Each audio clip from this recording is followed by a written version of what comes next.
पाकिस्तान को आप तगड़ा मुल्क मानते हैं, मजबूत ताकतवर मुल्क मानते हैं? जी जनाब। क्यों? क्यों? क्योंकि हम एक एटमी ताकत हैं। पहले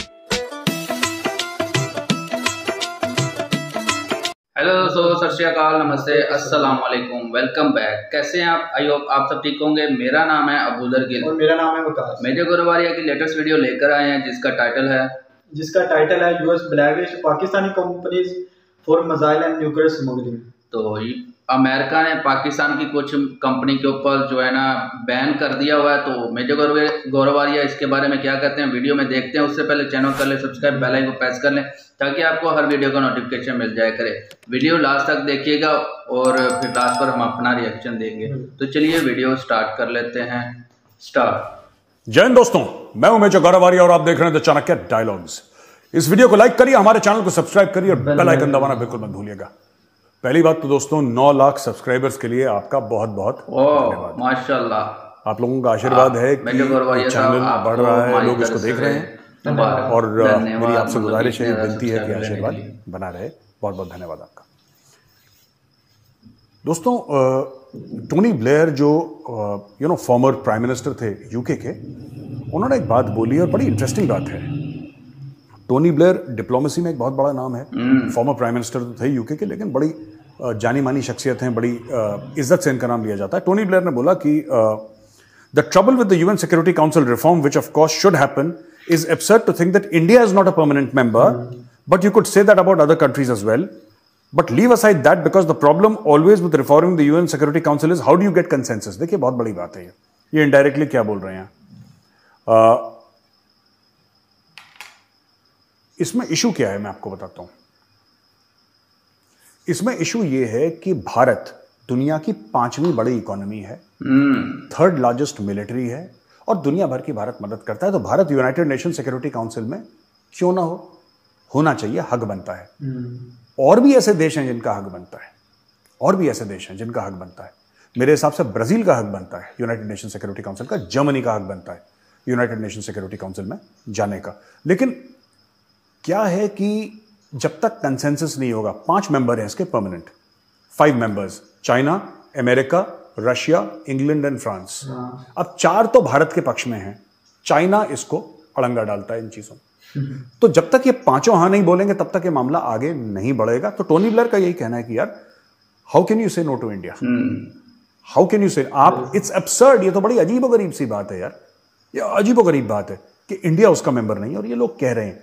अब देखिए कन्विंस करके तो चाइना मानेगा नहीं, तो भारत को शायद कुछ ऐसा कदम उठाना पड़े कि जहां पे यूनाइटेड नेशन सिक्योरिटी काउंसिल का भारत मेंबर बन जाए, because our membership of this institution is due for almost a decade plus. एक और मैं बात बताना चाहता हूं, ये जो खुला है ना पूरा यूएन और यूएन सिक्योरिटी काउंसिल वगैरह, ये 1945 का मामला है, सेकेंड वर्ल्ड वॉर का मामला है। ओ भाई, सेकेंड वर्ल्ड वॉर को कितना टाइम हो गया आप बताओ? 77-78 साल हो गए सेकेंड वर्ल्ड वॉर, 77-78 ईयर्स। तब से इसमें वो रिफॉर्म नहीं लाया गया, इसके जो इसका स्केलेटन है, जो इसका बेसिक स्ट्रक्चर है। वैसे रिफॉर्म्स तो हर चीज में वक्त के साथ साथ होनी चाहिए। 1947 में भारत एक बहुत निहायती गरीब मुल्क था, बहुत गरीब मुल्क था, क्योंकि अंग्रेज सारा चोरी करके ले गए थे। बहुत गरीब मुल्क था भारत। आज सिचुएशन टोटली डिफरेंट है। सही है। हमारी फौज उस समय बिल्कुल तगड़ी थी, इसमें कोई डाउट नहीं है, लेकिन आज बिल्कुल एक नए रूप में उभर कर आई है। उस समय भारत दुनिया से चीजें मांगता था कि भाई ये हमें दे दो, सस्ते दामों में ये दे दो, ये सब। फैमिन में लोग मरते थे। आज की तारीख में भारत उल्टा लोगों को दे रहा है। बड़ी बात होती है। भारत मेडिसिन सप्लाई कर रहा है, भारत फूड ग्रेन कर रहा है, Bharat it's giving aid, it's giving soft loans, it's giving developmental assistance to the world. तो दुनिया बहुत बदल गई है, लेकिन United Nation Security Council change नहीं हुआ। वो वही पुराने दकियानूसी तरीके से चल रहा है। उसमें चेंज करना बहुत जरूरी है, चेंज आना बहुत जरूरी है दोस्तों। बिल्कुल एग्री। दकियानूसी से याद आया पाकिस्तान। अच्छा, an unspecified number of Pakistani companies have been added to the list of 14 entities put on a US trade blacklist for their alleged involvement in missile and nuclear activities. Naughty boy, बड़े naughty boy हैं। फिर इन्होंने वही काम शुरू कर दिया। मैं बता रहा हूं, FATF की ग्रे लिस्ट से आपने पाकिस्तान को निकाला है और पाकिस्तान फिर से अपनी पुरानी हरकतों पे आ गया है। मिसाइल टेक्नोलॉजी की चोरी, यानी कि पैसा लेके किसी और को देना, ये बेच रहे हैं। मैं तो बता रहा हूं ना, इनके पास पैसे का इतना डेस्परेशन है पाकिस्तान में कि यही करेंगे। क्योंकि आप किसी भी पाकिस्तानी से पूछ लीजिए, छोड़ दीजिए इनके जो आर्मी क्या कर रही है, इनके बड़े बड़े पॉलिटिशियंस क्या कर रहे हैं, छोड़ दीजिए, किसी भी आम पाकिस्तानी से ये पूछिए, किसी भी आम पाकिस्तान सड़क चलता, जो रेड़ी चलाता है, जो किसी दुकान में काम करता है, जिसका छोटा मोटा बिजनेस है, या फिर वकील भी है पढ़ा लिखा, या फिर डॉक्टर है, या फिर कोई XYZ है, कोई XYZ, आप उससे सिर्फ एक सवाल पूछिए कि पाकिस्तान को आप तगड़ा मुल्क मानते हैं, मजबूत ताकतवर मुल्क मानते हैं? जी जनाब। क्यों? क्यों? क्योंकि हम एक एटमी ताकत हैं। हर एक पाकिस्तानी को जैसे तोता रट लेता है ना, तोता रट लेता है, हर एक पाकिस्तानी को एक चीज रटी है कि भाई हम इसलिए तगड़े क्योंकि हमारे पास एटम बम है। पर ये लोग ये बात नहीं समझते कि इनके पास एटम बम के अलावा कुछ नहीं है, और अब वही एटम बम इनके गले का पत्थर बन गया है। ये भी रियलिटी है वैसे। गले में घंटी जैसे होती है ना, या बड़ा सा भारी पत्थर होता है गले में, कि आदमी उसको लेकर ना तैर पाए ना चल पाए, यही पाकिस्तान के साथ हो गया है। अब पाकिस्तान ये कह रहे हैं ब्लैक लिस्ट में डाल दिया, पकड़े गए। ये लोग न्यूक्लियर टेक्नोलॉजी और मिसाइल टेक्नोलॉजी ये लोग बेच रहे हैं ब्लैक मार्केट में, और उनकी कंपनीज को, ये सरकारी कंपनीज हैं, सरकारी कंपनी, इनको ब्लैक लिस्ट। देखिए, जो एक तो वेपन ग्रेड होता है प्लूटोनियम, एक होता है non weapon grade. Non weapon grade दाएं बाएं होता है दुनिया में, राइट, ये होता है, लेकिन वेपन ग्रेड प्लूटोनियम वो एक अलग लेवल की बात है। और उसके अलावा ये बात कर रहे हैं मिसाइल, यानी कि डिलीवरी मैकेनिज्म। एक तो होता है न्यूक्लियर वॉरहेड, आपने बनाया न्यूक्लियर वॉरहेड, वो कैसे जाएगा? आपको या तो हवाई जहाज से आप डालेंगे उसको, कहीं पे बॉम्ब करना होगा, या आपको फिर किसी मिसाइल में फिट करना होगा, कुछ तो आप करेंगे, कोई आपका डिलीवरी मैकेनिज्म होगा। तो पाकिस्तानी दोनों में ब्लैक मार्केटिंग कर रहे हैं, दोनों में मास्टर हैं, न्यूक्लियर मटेरियल में भी ब्लैक मार्केटिंग कर रहे हैं और मिसाइल टेक्नोलॉजी में ब्लैक मार्केटिंग कर रहे हैं। बेच रहे होंगे किसी को, मैं बता रहा हूं आपको 100%। ये किसी ना किसी को ये बेच रहे हैं, इसीलिए इनको ब्लैक लिस्ट में डाला है। और जो एक आम पाकिस्तानी की शान है ना कि हमारे पास एटम बम है, हमारे पास बम है, तुम्हारा बम बिक रहा है, नीलाम हो रहा है तुम्हारा बम, ठीक है। Now Imran Khan says ready to forgive attackers. इसने इलेक्शन कैंपेन लॉन्च कर दिया इमरान खान ने, और इमरान खान कहता है कि जिसने मुझ पे हमला, इसका हमला हुआ था ना इमरान खान के ऊपर, आई थिंक गुजरांवाला के आसपास, कहीं गुजरात वहां पे भी है पाकिस्तान में, उसके आसपास इसके ऊपर हमला हुआ था। इमरान खान ने बोला कि मैं माफ करने को तैयार हूं जिन्होंने हमला करा।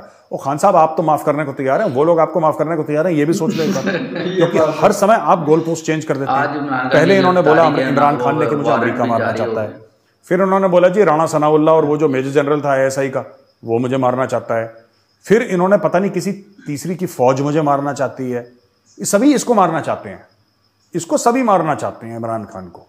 पता नहीं क्या इसमें कौन से हीरे जड़े हुए हैं इमरान खान के अंदर, कौन सा सोना इसमें तराशा हुआ है कि इमरान खान को सब मारना चाहते हैं और इससे हीरे सोने छीनना चाहते हैं। ये इसका दिमाग है। अच्छा, अब इमरान खान अपनी जो कैंपेनिंग है इलेक्शन की, जो चुनाव का प्रचार है, वो शुरू कर रहा है इमरान खान। अभी तक इमरान खान अपने घर के अंदर दुबक के बैठा हुआ था, प्लास्टर लगा के, कि मैं चल नहीं सकता, व्हील चेयर में जा रहा है हर जगह। अब मैं बता रहा हूं, ये बंदा दौड़ेगा, आप इसको दौड़ते हुए देखिएगा अगले 1 महीने में। अब इलेक्शन सर पे है ना, ये हर जगह जाएगा, रैलियां करेगा, लेकिन वही व्हीलचेयर होगी इसकी, फिर व्हीलचेयर से खड़ा होगा। ये व्हीलचेयर को नहीं छोड़ेगा जब तक ये शपथ ग्रहण ना करे। ये व्हीलचेयर का टैटू बना लेगा अपने हाथ पे और अपने माथे पे, व्हीलचेयर जो है ना, चुनाव चिन्ह व्हीलचेयर, ये व्हीलचेयर को नहीं छोड़ेगा। भाई साहब, पाकिस्तानी जैसा विक्टिम कार्ड कोई नहीं खेल सकता, मैं आपको बता रहा हूं। पैलेस्टीनियंस भी बच्चे हैं उसके सामने, Palestinians play the victim card, लेकिन nobody plays the victim card like the Pakistanis. Nobody plays the victim card like the Pakistanis. पाकिस्तानियों को अगर कोई टाइट करता है ना, मेजर गौरवालिया के अलावा, वो चाइनीज टाइट करते हैं इनको यार। सही है। देखो, मैं आपको छोटा सा एग्जांपल देता हूं पाकिस्तान की जहनियत का। पाकिस्तानी जो पॉलिटिशियंस हैं, उन्होंने IMF को विलेन बना दिया कि ये जो महंगाई हो रही है ना ये सारा ये IMF की वजह से है। जो आटे की और खाने की चीजों की जो किल्लत हो रही है, IMF की वजह से है। ये बिजली के जो दाम बढ़ रहे हैं ना पर यूनिट, ये IMF की वजह से है। जो गैस के दाम बढ़ रहे हैं, IMF की वजह से है। जो रात के 12 बजे हर दूसरे तीसरे दिन पेट्रोल के दाम बढ़ा देते हैं, ये IMF की वजह से। ये कभी अपने मुल्क के शहरियों को, पाकिस्तानियों को, जो गरीब आवाम है, उसको कभी ये नहीं बताएंगे कि हमारी नालायकी की वजह से बढ़ रहा है। बिल्कुल। IMF को इन्होंने विलेन बना दिया। दोगलापन देखिए इनका, पाकिस्तानी सरकार का दोगलापन देखिए। इन्होंने IMF को विलेन बना दिया, जबकि IMF इनको यह बोल रहा है कि भाई सुधार लाओ। IMF कह रहा है कि गरीबों पे बोझ मत डालो, अमीरों पे बोझ मत डालो, तुम don't trouble the poor, tax the rich. ये IMF ऑन रिकॉर्ड इनको बोल चुका है कि भाई जो तुम टैक्स बढ़ा रहे हो, तुम्हारा गरीब आवाम मर रहा है, तुम उसको क्यों टैक्स कर रहे हो? और अमीर टैक्स फ्री है, अमीर पैसा नहीं देते टैक्स में, गरीबों से मिडिल क्लास से तुम पैसे लिए जा रहे हो, टैक्स भरे जा रहे हैं वो लोग। सही बात। और जो पाकिस्तान का करोड़पति अरबपति, उसको फर्क पड़ता है कि 40 रुपए यूनिट बिजली है, 60 रुपए बिजली है, वो कहता है 500 रुपए यूनिट कर दो, मुझे क्या फर्क पड़ता है? जो अमीर है पाकिस्तान में बहुत अमीर है, जो गरीब है वो बहुत गरीब है, और मिडिल क्लास कम है पाकिस्तान में। तो that is the problem. America को गाली दो, अमेरिका ने हमारा तख्ता पलट कर दिया, अमेरिका इमरान खान के खिलाफ है, अमेरिका ये अमेरिका वो, और हर तीसरे दिन अमेरिका से पैसा लेते रहते हैं ये लोग। ये जिस दिन पैदा हुए थे 14 अगस्त 1947, तब से अमेरिका से भीख मांग रहे हैं, और अरबों दर अरबों डॉलर। लेकिन पता नहीं यार, मुनाफिक लोग हैं, हिपोक्रेट्स हैं, एहसान फरामोश हैं, मुझे नहीं पता। जिनसे इतना पैसा लिया है, जिनसे इतना पैसा पकड़ा है, उन्हीं लोगों को गाली देते हैं, सिर्फ चाइना को नहीं देते ये लोग। वो तो आइलैंड ब्रदर है। बात करेगा डेमोक्रेसी, अमेरिका उड़ी उड़ी बातें करता है, अमेरिका जो है उड़ी उड़ी बातें करता है। अमेरिका लोन बहुत कम देता है, अमेरिका एड देता है कि लो यार पैसा, कोई बात नहीं, वापस मत करना। तो ये लोग फायदा उठाते हैं अमेरिका का, पाकिस्तानी। चीन को क्यों नहीं बोलते? बोलो चीन को, गुर्दे कलेजी निकाल देगा, हलक में डाल के पेट से पैसा निकाल देगा। सही बात है। कोशिश करना एक बार चीन के सामने, मतलब ये ऐसी भेगी बिल्ली बने रहते हैं Pakistani. Chinese treat them properly. एक तो मेजर करता है, एक चाइनीज करते हैं। इनके दो ही अब्बू हैं, बड़ा अब्बू, छोटे अब्बू। एक मजले अब्बू भी हैं फौज, और एक इधर तीन अब्बू हैं पाकिस्तानियों के। बड़ा अब्बू मेजर, उसके बाद चीनी, उसके बाद GHQ रावलपिंडी, इनका आर्मी चीफ। तो भाई साहब चाइनीज के खिलाफ कुछ नहीं बोलते। चाइनीज इनको ऐसे ऐसे रेट पे लोन देते हैं, ऐसे ऐसे रेट पे लोन देते हैं कि अगर पाकिस्तानियों को ये पता लग जाए कि ये जो लोन मिला है कितने ब्याज पे मिला है हमें, तो भाई साहब वो पाकिस्तानी अपनी दुकान में पेट्रोल छिड़क के आग लगा देगा, अगर पेट्रोल अवेलेबल हुआ तो। वैसे तो नहीं मिल रहा पेट्रोल वहां।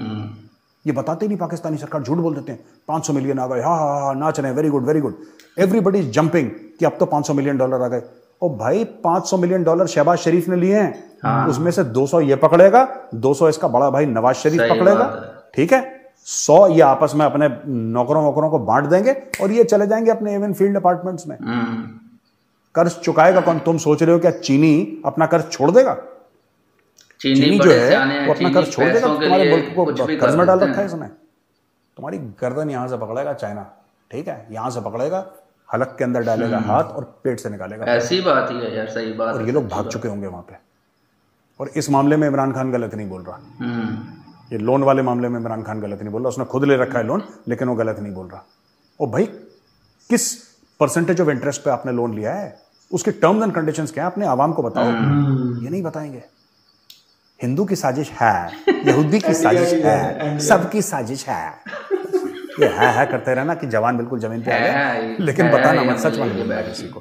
ठीक है भैया, तुम्हारी मर्जी, तुम्हारा मुल्क है, हम तो मजे लेते हैं, रिकॉर्डिंग करते हैं, मजे लेते हैं। लोग कहते हैं साहब आप क्यों पाकिस्तानी खुद कहते हैं आप डेली पाकिस्तान करते हो, why are you obsessed? I am not obsessed with Pakistan यार, आई एम नॉट ऑब्सेस्ड। मुझे अच्छा लगता है, कोई तो हो जो डेली तुम्हारी क्लास ले। अच्छा जी, पाकिस्तान और Afghan Taliban discuss TTP resettlement plan. अब देखो ये जो भूत है ये दोबारा आ गया, पाकिस्तान ने घुटने टेक दिए। पिछली बार नहीं किया था इनका ख्वाजा आसिफ और इनका जो जनरल अंजुम ISI चीफ, हमने कवर भी करा था। तो ये लोग गए वहां पे और इन्होंने अफगान तालिबान से बात करी। अब ये बात कह रहे हैं कि स्टेलमेट कहां पे हो गया, मतलब बात कहां पे रोक रखी है। पाकिस्तान ये कह रहा है कि आप तहरीक तालिबान पाकिस्तान वालों को, जो TTP के फाइटर्स हैं, वो तो आपके भाई हैं, उन्होंने बैत कर रखा है आपसे, ओथ ऑफ लॉयल्टी है, तो आप एक काम करिए, उनको अफगानिस्तान में ही सेटल कर दीजिए। ये पाकिस्तान का कहना है। अफगान क्या कह रहा है? अफगान कहता है खोचे, हम तो सेटल कर देंगे अफगानिस्तान में, मिट्टी मिट्टी, रेत रेत, पत्थर पत्थर, कहीं पे भी सेटल कर दो TTP को, लेकिन खोचे तुम पैसा तो देगी। देगी ना? सही है। पाकिस्तान कहता है यार बात कर रहे हैं। वैसे यार मेजर साहब पंजाबी हैं और इनका लहजा देखो पठानों जैसा। तो अब ये अलग अलग एक्सेंट में, वो पठान एक्सेंट में इनसे कुछ मांग रहा है, वो पंजाबी एक्सेंट में इनसे कुछ कर रहे हैं। तो यहाँ पे बात रुकी है कि वो कह रहा है जी अफगानिस्तान में सेटल कर दो। कहता है ठीक है, तो पैसे तो लाओ। कह रहा है कौन से पैसे यार, बच्चों वाली बात कर रहे हो, 83 भी मुसलमान थे, तुझसे भी मुसलमान, कहानी खत्म हो गई। तो पठान ने बोला नहीं, अब इससे गेम पूरा नहीं होगा, अब हमारी बैटिंग है, अभी तक तुम बैटिंग करती, अब पठान बैटिंग करेगा। तो पाकिस्तान बल्ला लेके भाग गया वापस। पाकिस्तान ने बोला हम तुम्हें बैटिंग नहीं देते। यहाँ पे मामला रुका हुआ है। But on a serious note, TTP को देखो, टीटीपी टेररिस्ट आउटफिट है।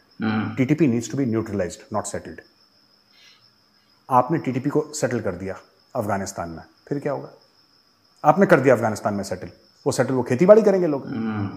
ये पता नहीं, बड़े बचपना है यार। आईएसआई का चीफ पता नहीं इनका इतना बड़ा हो गया, अभी तो बचपना नहीं गया इसका। ये कहते हैं टीटीपी को सेटल कर देंगे। सेटल क्या, वो अभी कहीं ना कहीं तो रह रहा होगा। उससे क्या फर्क पड़ता है वो पाकिस्तान में रहे, अफगानिस्तान में रहे। वो जब सेटल हो जाएगा तो क्या करेगा टीटीपी वाला? वो केमिस्ट की दुकान खोल लेगा, वो फल की रेहड़ी लगाएगा। और जिंदगी भर उसने सिर्फ कलमे वाली उंगली से काम करा। ये देखो, ये जो होती है ना फौज में, इसको कलमे वाली उंगली बोलते हैं। उसको सिर्फ यही आता है।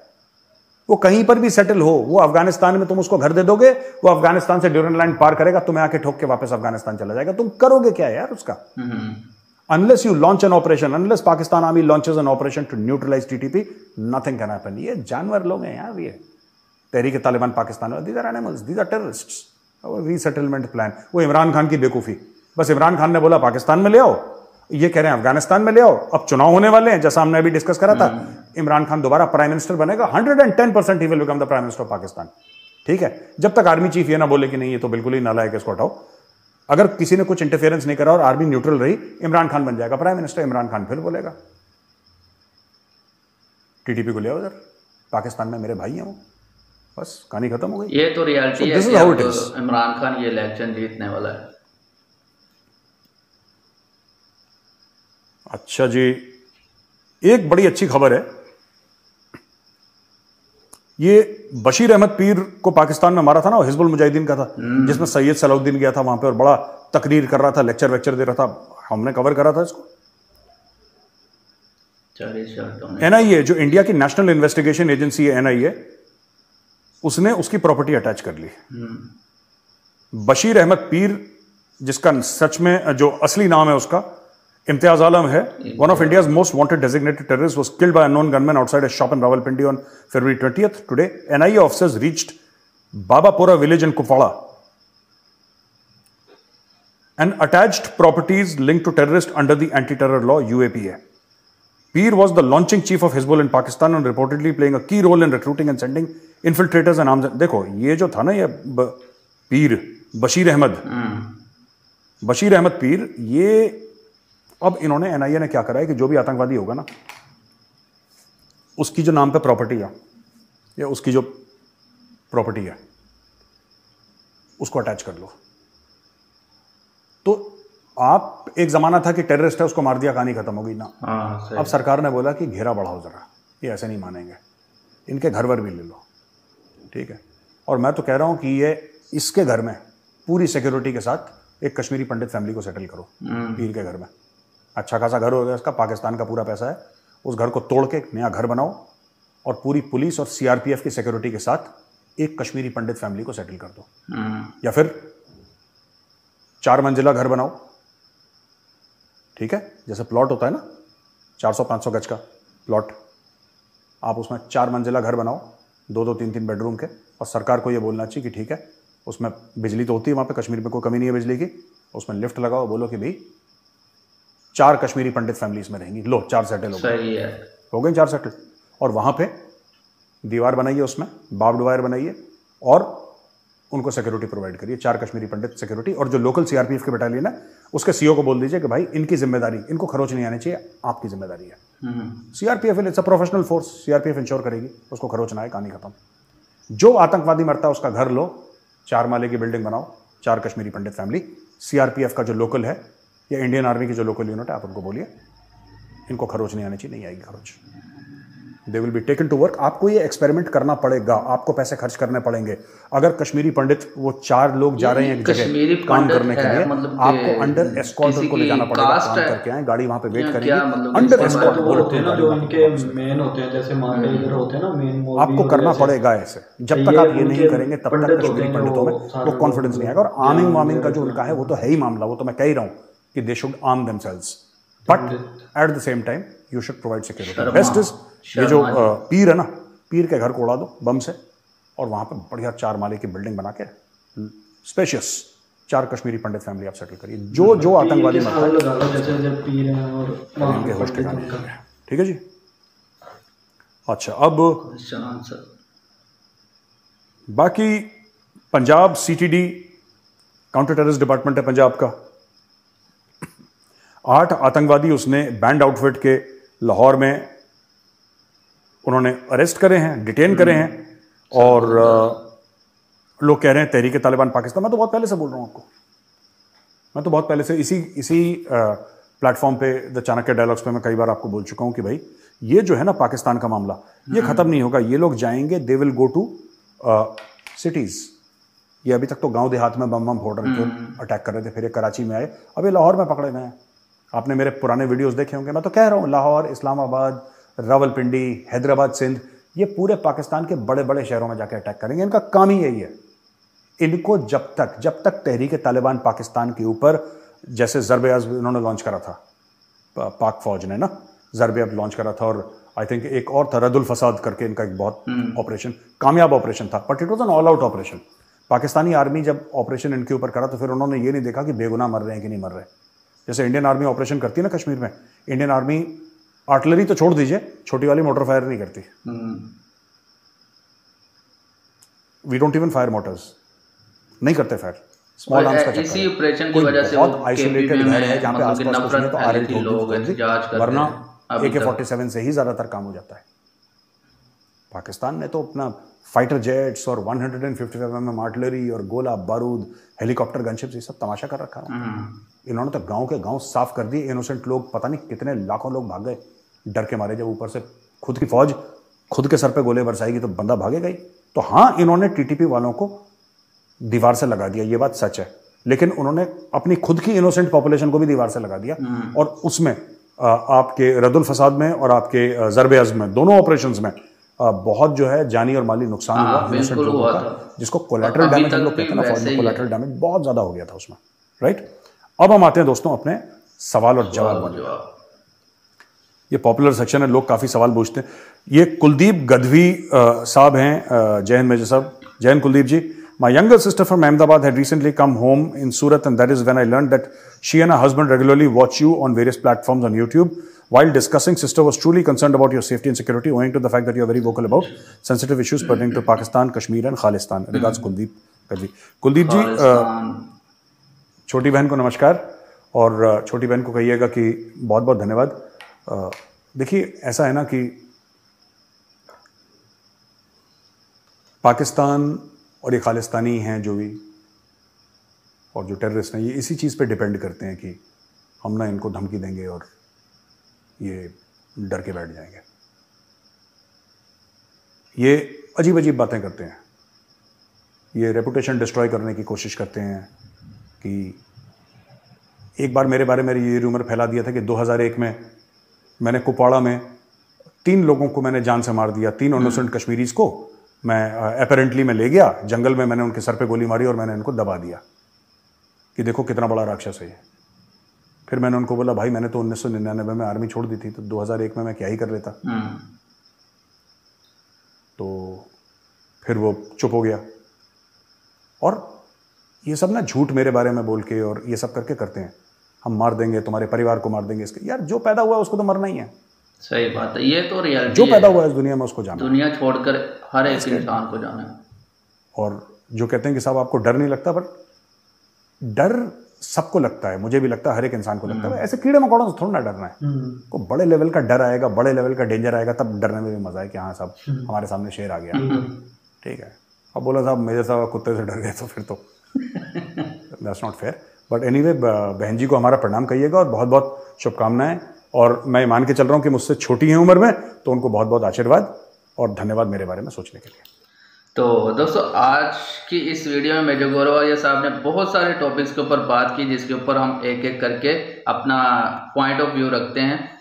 सबसे पहले मेजर गौरवालिया साहब ने बात की कि वो यूएनओ में जो वीटो पावर होती है वो 4-5 ममालिक के पास ही है, तो उसको अब ना अपडेट होना चाहिए। ये सेकेंड वर्ल्ड वार के बाद जो है ना, ये यूएनओ आया था, मतलब कि इसको बनाया गया था कि जब ये कंट्रीज़ में आपस में जंगें वगैरह होती हैं तो इनको कंट्रोल करने के लिए ये एक पावर बनाई गई थी। तब पांच है ना वीटो पावर जिनके पास है, तकरीबन 5 ममालिक या इससे ज़्यादा। अब अभी हमें करंट जो है ना नंबरिंग का नहीं पता कितने अभी देखते हैं। तो इनके पास वीटो पावर है। जब इनकी कंट्रीज के ऊपर कोई मुश्किलात वगैरह आती है तो ये अपनी वीटो पावर को इस्तेमाल करके उसको ख़त्म कर लेते हैं, मतलब कि अपने खिलाफ कोई काम नहीं होने देते। अब ये खुद तो फ़ायदा उठाते हैं और दूसरी कंट्रीज जैसे इंडिया, पाकिस्तान, ऐसे मतलब कि जितनी भी कंट्रीज हैं जिनके पास वीटो पावर नहीं है, उनके ऊपर कोई सैंक्शन लगानी हो, उनकी कोई कंट्री में कुछ पाबंदियां लगानी हो कि कोई भी इसके साथ ट्रेड नहीं कर सकता, ये फ़ौरन उसके ऊपर सैंक्शन लगा देते हैं और मतलब कि गलत फ़ायदा उठा रहे हैं ना वीटो का। अब इंडिया भी एक इतना बड़ा कंट्री है, इंडिया को भी वीटो पावर चाहिए। तो मेजर गौरवारिया उसी के ऊपर बात करें कि चाइना उसके खिलाफ कोई मतलब कि करता है कि इंडिया को ये वीटो पावर ना मिले। तो चाइना तो पहले से यही चाहता है, चाइना तो कहता है कि मेरा ही फायदा हो जाए बस, बाकी जो भी है वो मुल्क भाग में जाए। हाँ, वैसे ये वीटो पावर वाला सिस्टम ख़त्म कर देना चाहिए। अगर देखें दुनिया में 5, 6, 7, 8, 10 ममालिक को वीटो पावर मिल जाती है, बाकी कंट्रीज कहाँ जाएंगी? मतलब कि उनको भी वीटो पावर की ज़रूरत, या फिर तो ऐसे रख लेना चाहिए कि हर कंट्री को 2-2 साल या 1-1 साल के लिए वीटो पावर जो है ना प्रोवाइड कर देनी चाहिए, जिनकी परफॉर्मेंस अच्छी हो। ये नहीं कि मतलब कि जिस कंट्री में दहशतगर्दी है वो कंट्री दहशतगर्दी को कोई सपोर्ट करता है तो उसको वीटो पावर आप पकड़ा देंगे तो वो फिर उसका गलत ही फायदा उठाएगा। बिल्कुल। तो बाकी एक टॉपिक उन्होंने ये कहा था कि जो पाकिस्तान है वो अपने न्यूक्लियर जो वेपन है, वो जो न्यूक्लियर और ये स्मगलिंग कर रहा है। हाँ, तो मतलब कि मिसाइल टेक्नोलॉजी जो है ना दुनिया में सेल करने की कोशिश। जिससे वो सही कह रहे थे, जिस पाकिस्तानी से भी उठा के पूछ लेना कि भाई आप जो है पाकिस्तान किस तरह का मुल्क है, वो कहते हैं कि वो बड़ा स्ट्रॉन्ग मुल्क है, किस वजह से कि हमारे पास एटमी कुव्वत है, एटमी ताकत है। तो वही एटमी ताकत जो न्यूक्लियर पावर है हमारी, वो उसी को इस्तेमाल कर करके उसी को बेच रहे हैं। तो बाकी क्या रह गया? अभी देखे डॉक्टर कदीर जो पाकिस्तान मतलब डॉक्टर कदीर ही थे ना, एटमी पावर, उन्होंने पाकिस्तान को जिन्होंने एटमी कुव्वत बनाया था या एटमी पावर दी थी बनाकर, तो आपने तो अपने जिसने बना के दी उसको प्रेसिडेंट बना लिया, मगर हमारे यहाँ पर जिसने बना कर दिया था उसको हमारी गवर्नमेंट ने और हमारे जो भी लोग थे उन्होंने उठाकर जेल में डाल दिया इस इल्ज़ाम के तहत के इल्ज़ाम लगा था पाकिस्तान के ऊपर कि पाकिस्तान ने जो है ना अपनी मिसाइल टेक्नोलॉजी कोरिया को बेची है। तो पाकिस्तान के गवर्नमेंट ने और पाकिस्तान के अदारों ने अपने ऊपर इल्ज़ाम लेने के बजाय उसके ऊपर इल्ज़ाम लगाकर उस बेचारे को जेल में डाल दिया और उसके मतलब कि जिसने आपके ऊपर इतना बड़ा एहसान किया उसको आपने मतलब कि सज़ा दे दी। तो फिर उसने ना ही पाकिस्तान को मज़ीद उसके ऊपर कोई काम करके दिया और ना ही, और सारी ज़िंदगी वो एक गुमरानी की ज़िंदगी जो है ना गुजार कर चलाए गए। अब उनकी डेथ हो चुकी है। तो दूसरा एक क्वेश्चन भी था लास्ट के ऊपर कि पाकिस्तान और खालिस्तान के लोगों से क्या मेजर गौरवारिया साहब को डर नहीं लगता? डर देखें हर इंसान को ही लगता होता है, बाकी पाकिस्तान का खालिस्तान के साथ क्या लिंक है ये इसके बारे में हम कुछ कह नहीं सकते। मतलब कि होगा, हर कंट्री की अपनी अपनी मतलब कि एक होती है एक दूसरे के खिलाफ जो है ना कहा हम इससे कोई भी मतलब तो हमने ये देखा कि हमारे इधर वो जो खालिस्तान का इधर बनाया उन्होंने वही है ना जो बनाया गुरुद्वारा क्या? नहीं, वो खालिस्तान से रिलेटेड उसका चीज वो उससे कोई सिखिज्म से रिलेटेड है। मतलब कि वो लोग चाहते हैं कि जो इंडिया में पंजाब है ना उसको हम लैदा करके उसको एक कंट्री बनाएं जिसका नाम खालिस्तान रखें। गुरुद्वारे से रिलेटेड उसका कोई चीज़ नहीं है। वो मतलब कि करतारपुर साहब के बारे में बात करें। करतारपुर एक पीसफुल मतलब के कॉरिडोर है, वहाँ पर इंडिया के लोग आते हैं और पाकिस्तान के लोग जाते हैं। बहुत सारी फैमिलीज वहाँ पर जो बिछड़ गई थी 1947 में, तो वहाँ पर आकर मिलती हैं अभी भी। मतलब कि बहुत सारी वीडियोस मैंने यूट्यूब के ऊपर, एक पंजाबी लहर चैनल पाकिस्तान में भी है, वो जो बिछड़ी हुई लोग हैं उनको मिलाते हैं आपस में। बहुत सारे उन्होंने मतलब कि ऐसे केसेस जो सॉल्व किए हैं। तो ये एक अच्छी बात है कि इंसानियत को इंसानियत के साथ देखिए, पता नहीं 75 साल पहले कोई बहन भाई माँ बाप एक दूसरे से तो फिर आज मिल रहे हैं। मतलब कि ये सिर्फ सोशल मीडिया की ताकत की वजह से हुआ ये, वरना किसी को कुछ भी मालूम नहीं था कि हमारे बिछड़े हुए जो खानदान है, हमारी बहन है, भाई है, माँ बाप जो बिछड़ गए थे, वो कहाँ पर रहते होंगे, मगर ये सोशल मीडिया ने किया है। सोशल मीडिया का फ़ायदा भी और नुकसान भी है। एक दूसरे से बात करके बंदे को पता चलता है कि किस तरह मतलब कि वो एक जो है ना बातचीत करके बंदा एक जो है ना दूसरे के साथ कम्युनिकेट करता, फिर पता चलता है। हाँ, बाकी तालिबान को सेटल करने की बात की थी कि तालिबान को अफगानिस्तान में सेटल कर लें, पाकिस्तान के वो जो होती है ना उसको सीधा करने वाली बात ये वो सेट नहीं हो सकते। मतलब कि देखिए, अगर अफगानिस्तान के तालिबान में आप देखते हैं चेंजिंग थोड़ी बहुत आई है, मगर जो पाकिस्तान वाली ये तालिबान जो खुद को ये पाकिस्तानी तालिबान कहते हैं, ये मतलब कि कभी भी बेहतर नहीं हो सकते। या इनको मतलब अगर सेटल कर भी लेते हैं अफगानिस्तान में, इमेजिन करें तो ज्यादा से ज्यादा क्या करेंगे? हाँ, वो क्या करेंगे? वो कारोबार तो कोई नहीं करेंगे, बिजनेस भी नहीं करेंगे। वो जैसे मेजर गोरेवाल साहब कह रहे हैं कि वो उनको ये वाली उंगल का जो है ना पता है बस, तो वो उनको वाकई यही पता है, क्योंकि उनके पास ना कोई काम करने वाली कोई चीजें हैं, ना वो कोई। अफगानिस्तान में कौन सा बिजनेस है? कुछ भी नहीं बिजनेस, वो ट्रेडिंग है, मतलब कि जो कंट्री से गुजर के जाती है। मगर तालिबान वहाँ पर आए हैं, एक अच्छी स्ट्रेटजी उनकी चल रही है, उन्होंने अपनी कंट्री को स्टेबल कर लिया है। पाकिस्तान के लोगों की तरह नहीं कि मतलब कि इतनी ज़्यादा आपके पास फैसिलिटीज़ भी मौजूद हैं, फिर भी आपकी कंट्री जो है बैंकरप्ट हो चुकी है। वो स्ट्रेट फॉरवर्ड होके चलते हैं। हाँ, ये नहीं कि दो मतलब करप्शन नहीं है वहाँ पर, करप्शन को उन्होंने जीरो कर दिया। कुछ और होता है, कहते कुछ हैं करते कुछ हैं। हाँ, तालिबान ने ये मतलब कि बात उनकी मानने वाली है, मतलब कि उन्होंने अपनी कंट्री में करप्शन को जीरो कर दिया। और अपनी मतलब कि उनके पास देखिए अभी बैंक का कोई निज़ाम भी मौजूद नहीं है, तो उसके बावजूद उन्होंने अपनी कंट्री को एक स्टेबल किया, अपनी इकोनॉमी को उन्होंने स्टेबल किया, और वहाँ की करेंसी भी स्टेबल है। पाकिस्तान की करेंसी तो बहुत डाउन जा चुकी है ना, तो वहाँ की करेंसी भी स्टेबल है। वहाँ अगर पाकिस्तान का 1 रुपया तो अफगानिस्तान का कोई 2.5 रुपये बनते हैं, मतलब कि इतनी स्टेबल है उनकी करेंसी। तो डॉलर का रेट भी वहाँ पर बहुत कम है, मतलब कि इंडिया जैसा ही है उनका भी डॉलर का रेट। तो बाकी वीटो पावर के बारे में आप क्या कहते हैं, नीचे जरूर कमेंट करके बताएं, और ये भी बताएं कि तालिबान को समझाना मुश्किल है। हाँ, तालिबान के बारे में आपका क्या ख्याल है? जो मेजर गोरवालिया साहब ने जैसे बताया कि अगर उनको सेटल कर भी देते हैं तो वो उनको सिर्फ ये इसी चीज़ का ही पता है कि उसके अलावा तो उनको कुछ मालूम भी नहीं है। बाकी ये जो तालिबान है इनका मैं एज आ पाकिस्तानी या एज आ मुस्लिम ये कहना चाहूँगा कि इन तालिबान का जो है ना इस्लाम से कोई भी लेन देन नहीं है, क्योंकि इस्लाम कभी भी ये चीज़ नहीं सिखाता किसी भी मुसलमान को कि आप किसी की भी गर्दन उतारो और उसके फुटबॉल बना के आप उसके साथ खेलो। ये इस्लाम में कहीं भी नहीं लिखा, और ना ही इस्लाम इस चीज़ की इजाज़त देता है। इस्लाम हर मज़हब देखें, हर मज़हब का सिंबल जो होता है वो पीस का होता है, प्यार मोहब्बत का होता है। मगर इन लोगों ने मज़हब को जो है ना गलत इस्तेमाल किया है, मतलब कि लोगों के ऊपर जुल्म ज्यादती करके। तो बाकी वो रद्दुल फसाद और उसमें जितने भी ऑपरेशन हुए थे पाकिस्तान में, उसमें वहाँ के लोग KPK के लोगों के साथ मतलब कि कुछ प्रॉब्लम्स आई कि उनके घर उजड़ गए, और वो फिर जैसे अपने काफी सारा मतलब जो है ना, ये बहुत मुश्किल होता है कि अपना घर छोड़ के मतलब कि किसी दूसरे एरिया में जाना है। हमारे साथ ये ऐसे आप कई दफ़ा आपने महसूस किया होगा कि हम अपनी सिटी छोड़कर किसी दूसरी सिटी में जाते हैं तो हमें बेचैनी सी रहती है।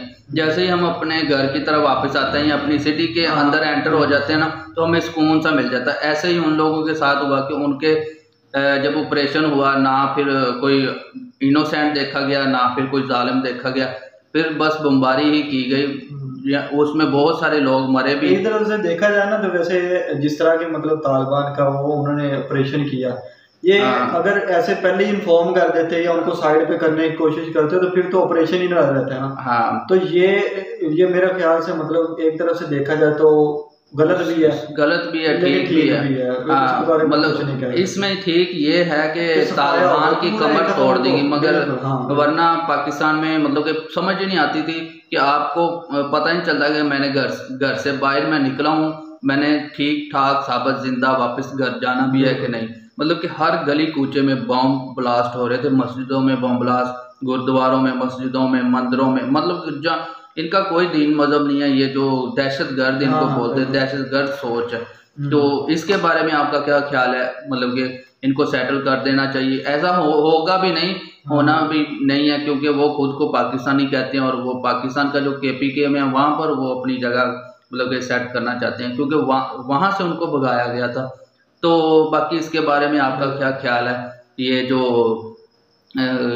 खालिस्तान वाला मामला है उसके ऊपर मतलब कि ये इंडिया का इंटरनल मामला है, किसी भी कंट्री को जो है ना इंटरफेयर नहीं करना चाहिए। और इसके ऊपर बाकी वो जो लड़का वो आया हुआ है, क्या उसका नाम है, नाम नहीं मुझे अभी समझ आ रहा, वो मतलब कि जो इंडिया में वो एक लड़का आया दुबई से, वो अब खालिस्तान की जो है ना डिमांड कर रहा है। क्या उसका नाम है, नाम नहीं मेरे जहन में आ रहा। वो जो है ना खालिस्तान की डिमांड कर रहा है, उसके बारे में अमृतपाल सिंह, अमृतपाल सिंह जो दुबई से आया है, वो उसकी फैमिली का जो वहाँ पर बिजनेस मैंने सुना है कि ये ट्रकों वगैरह का था, तो उसके बारे में आपका क्या ख्याल है? वो क्या है मतलब उसकी कोई मतलब ये जो ज़हनी सोच है, क्या खालिस्तान के बारे में क्या ठीक है कि नहीं? वो पंजाब के लोग ही बेहतर जानते हैं कि वहाँ के लोग क्या सोचते हैं इस चीज़ के लिए। तो अगर कोई पंजाब से या पंजाब के किसी भी एरिया से, इंडिया वाले पंजाब से हमें देख रहा है या हमारी वीडियो देख रहा है, तो वो इसके बारे में ज़रा हमें थोड़ा सा बताए। तो मतलब कि खालिस्तान क्या मतलब कि डिमांड इस चीज़ के ऊपर क्यों करते हैं आप, मतलब कि ये क्यों ज़रूरी है आपके लिए, और अमृतपाल की क्या सोच है, क्या मतलब ये चीज़ ठीक है? पंजाब में मैंने सुना है कि वहाँ पर नशे बहुत ज़्यादा होते हैं कि लोग ये जो इंजेक्शन लगाते हैं, तो बहुत सारी जिंदगियां नौजवान वहाँ पर मरे भी हैं, उनको वो मतलब सिक्खी की तरफ शायद लेके आ रहे हैं, वो क्या उसको चखाते हैं कि पता नहीं क्या, मुझे इस चीज़ की ज़्यादा नॉलेज नहीं है, मैं इसके बारे में इसलिए भी जो है ना देख रहे जिनको मैं बोलना नहीं चाह रहा कि मतलब कि ऐसे कोई अल्फाज ना बोले जाने के जो उनके दिल उजारी करे, मतलब कि हर्ट ना हो जाए। हर्ट ना हो। मैं इसलिए मतलब कि ज़्यादा नहीं इसके ऊपर बोल रहा, मगर वो जो इस सिक्खी की तरफ लेके आ रहे हैं ये एक अच्छी चीज़ है। बाकी खालिस्तान वाले मामले के ऊपर उनकी क्या सोच है, ये इसके बारे में आप ज़रा हमें एक्सप्लेन करें। मैं तो इसके बारे में ज़्यादा मालूम नहीं है। तो बाकी आपको वीडियो कैसी नीचे कमेंट करके बताइएगा, कैसी लगी ये ज़रूर बताइएगा। अगर अच्छी लगी है तो लाइक कीजिएगा, शेयर कीजिएगा दोस्तों के साथ, चैनल को सब्सक्राइब कीजिएगा, बेल आइकन प्रेस कीजिएगा, और मिलते हैं नेक्स्ट वीडियो में। तब तक के लिए आप सब अपना ख्याल रखें।